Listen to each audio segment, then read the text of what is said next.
ان اللہ اشتری من المؤمنین انفسہم واموالہم بان لہم الجنہ، بے شک اللہ تعالیٰ نے خرید لی ہیں مومنین کی جانیں اور مال جنت کے بدلے میں، یعنی بدلے میں میں جنت دوں گا، ہاں اپنی جان بھی مجھے بیچ دو، اپنا مال بھی مجھے بیچ دو، کس کے عوض؟ جنت کے عوض۔ پہلے تو ہوتا ہی بارٹر سسٹم تھا نا، دودھ دے کے آپ گندم لیتے تھے، جن کے پاس گندم ہوتی تھی وہ گندم دے کے دودھ لے لیتے تھے، یعنی اشیاء کے بدلے اشیاء۔ یہ کرنسی والا سسٹم تو بعد میں شروع ہوا، اس زمانے میں بھی تھا، دینار درہم بھی تھے، لیکن بارٹر سسٹم بھی تھا۔ تو یہ سمجھ لے اللہ تعالیٰ کا ڈیوائن بارٹر سسٹم ہے کہ اپنی جانیں اور مال مجھے دو، اس کے بدلے میں تمہیں ہمیشہ کی جنت دوں گا، اور وہ جنت ایسی کہ جس میں نہ موت آئے گی، نہ بڑھاپا آئے گا، نہ پریشانی آئے گی، اور سب سے بڑھ کر وہ جنت کی نعمتیں ابدی ہیں، اور ہر وہ نعمت ہے جو آپ خواہش کریں گے۔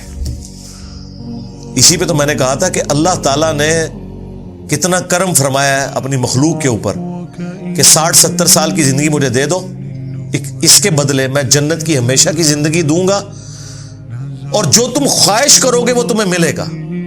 حالانکہ یہ کوالٹی اللہ کی ہے، کن فیکون، اور یہ کوالٹی اللہ کی ہے کہ اسے موت نہیں آئے گی، لیکن اللہ تعالیٰ خالق اور مخلوق کے فرض کے ساتھ جنت میں ہمیں یہ کوالٹیز دے گا۔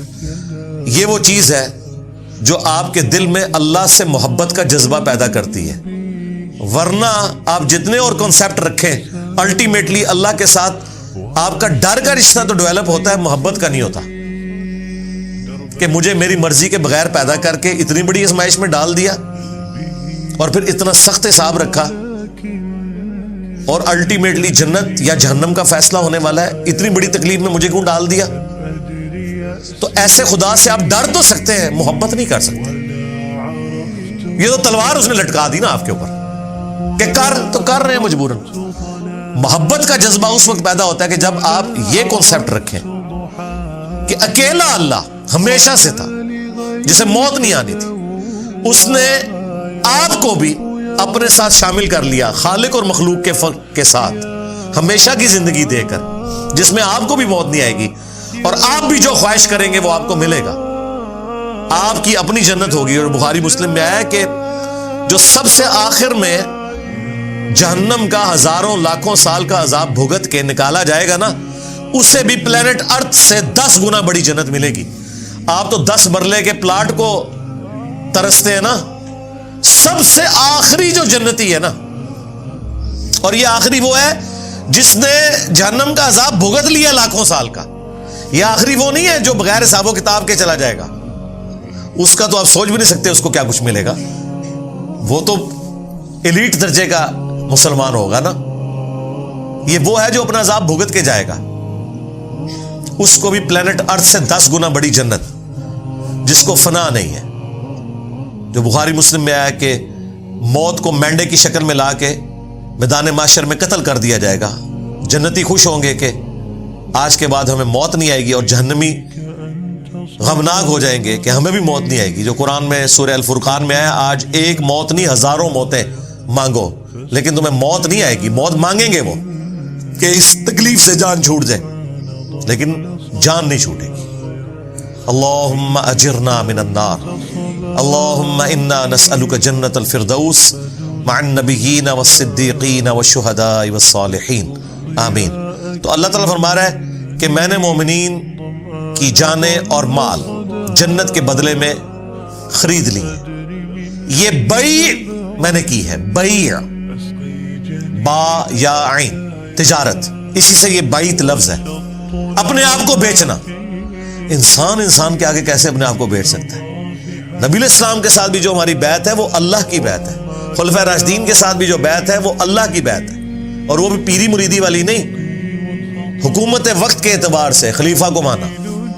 دین کے معاملات میں تو آپ نے وہ بات ماننی ہے جو اس شخصیت کے اوپر نازل ہوئی ہے جس کی قبر مدینے میں ہے، صلی اللہ علیہ وآلہ وسلم۔ تو اللہ تعالیٰ فرما رہا ہے بے شک اللہ تعالیٰ نے مومنین کی جانیں اور مال خرید لیے ہیں جنت کے بدلے میں، یقاتلون فی سبیل اللہ، وہ اللہ کی راہ میں قتال کرتے ہیں، اور ظاہر سب سے بڑا کام آپ جو اللہ کے لیے کر سکتے ہیں وہ یہی ہے کہ اپنی جان ہتھیلی پہ رکھ کے میدان جنگ میں آ جائیں۔ سب سے قیمتی چیز تو جان ہے۔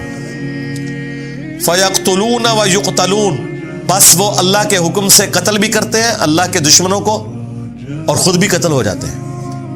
ہمیشہ تو نہیں ہونا کہ آپ نے زندہ بچنا ہے۔ اور دیکھیں یہاں پہ انسانیت کا قتل ہو رہا ہے، لیکن اللہ کے حکم سے ہو رہا ہے، اور اللہ تعالیٰ اسے فخریہ بیان فرما رہا ہے۔ ویسے تو ایک انسان کا بھی قتل ناحق پوری انسانیت کا قتل ہے، جو سورۃ المائدہ میں آیا۔ اور اس میں مزے کی بات میں آپ کو بتاؤں، جان جو ہے نا یہ اللہ کی امانت ہے۔ اللہ کی اجازت کے بغیر آپ کسی کی جان لے نہیں سکتے۔ اس لیے دیکھیں جب آپ جانور بھی ذبح کرتے ہیں نا تو اللہ کے نام پہ کرتے ہیں، کیونکہ اس کے اندر بھی جان موجود ہے، اس سے بھی آپ زندگی چھین نہیں سکتے۔ جب آپ اس سے زندگی چھیننے لگتے ہیں نا تو بسم اللہ ہی اللہ اکبر پڑھتے ہیں کہ یہ اللہ کا حکم تھا، اس کے نام پہ میں تیری جان لے رہا ہوں، ورنہ میں تیری جان نہیں لے سکتا۔ یہ اس کا حکم ہے کہ تجھے اس نے میرے لیے پیدا کیا کہ میں تجھے کھاؤں، تو میں جب اب تیری جان نکالوں گا تو اس کے نام پر نکالوں گا، کیونکہ مالک جان کا کون ہے؟ اللہ۔ اس طرح آپ کسی کافر کی بھی جان نہیں لے سکتے، الا یہ کہ میدان جنگ میں وہ آپ کے مقابلے پہ آئے تو اس وقت بھی آپ اپنی دشمنی کے لیے نہیں بلکہ اللہ کی خاطر۔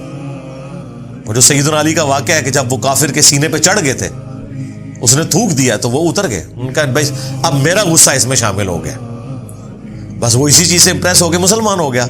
دیکھیں جی جہنم کے دہانے پہ پہنچا ہوا بندہ، آخری ٹائم پہ اللہ نے اس کے لیے جنت کر دی۔ یہ ہے اللہ تعالیٰ کی ڈیسٹنی اور تقدیر، سبحان اللہ۔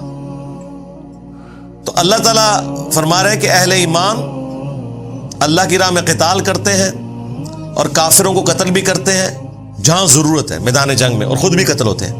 وعدن علیہ حقا فی التوراۃ والانجیل والقرآن، اور یہ وہ وعدہ ہے جو اللہ تعالیٰ نے سچا وعدہ کیا تھا پختہ، تورات میں بھی یعنی اولڈ ٹیسٹمنٹ میں، انجیل نیو ٹیسٹمنٹ میں، اور قرآن میں بھی، یعنی تینوں کتابوں کے اندر وہی بات ہے کہ دنیا کی زندگی مجھے دو، آخرت کی ہمیشہ کی زندگی لے لو۔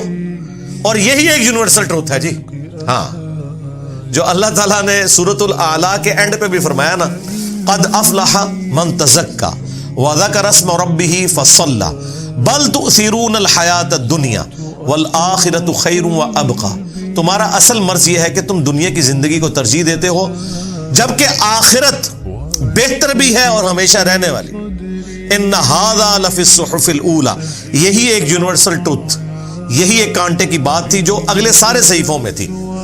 صحف ابراہیم و موسیٰ، چاہے وہ ابراہیم علیہ السلام کے آسمانی صحائف ہوں، چاہے موسیٰ علیہ السلام کے، ایک ہی کانٹے کی بات تھی۔ یہاں پہ بھی آ گیا کہ یہ اللہ کا وعدہ ہے کہ جو اپنی جان اور مال اللہ کے لیے خرچ کرے گا اللہ اسے جنت دے گا۔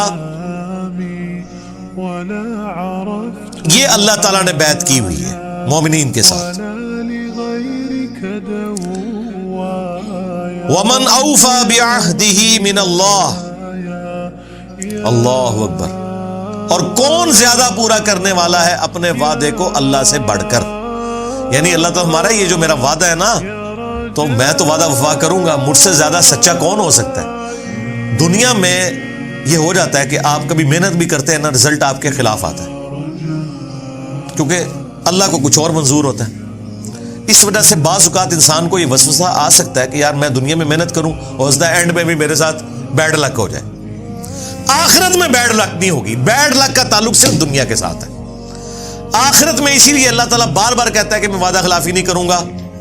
وعدہ خلافی یہاں بھی نہیں اس نے کی، اس نے پہلے ہی بتا دیا ہے وَلَنَبْلُوَنَّكُمْ بِشَيْءٍ مِّنَ الْخَوْفِ وَالْجُوعِ وَنَقْصٍ مِّنَ الْأَمْوَالِ وَالْأَنفُسِ وَالثَّمَرَاتِ، میں ضرور آزماؤں گا بھوک کے ذریعے، خوف کے ذریعے، جان اور مال میں نقص کے ذریعے۔ لیکن آخرت کی زندگی میں کوئی آزمائش نہیں ہے۔ دنیا میں جس نے وقت کے پیغمبر کو پہچانا، اس کی پیروی کی، تو آخرت میں کوئی بیڈ لک نہیں اس کے لیے، گڈ لک ہی ہے۔ اور وہی اللہ تعالیٰ کہتا ہے کہ اللہ سے بڑھ کر کون اپنے وعدے کو وفا کرنے والا ہے؟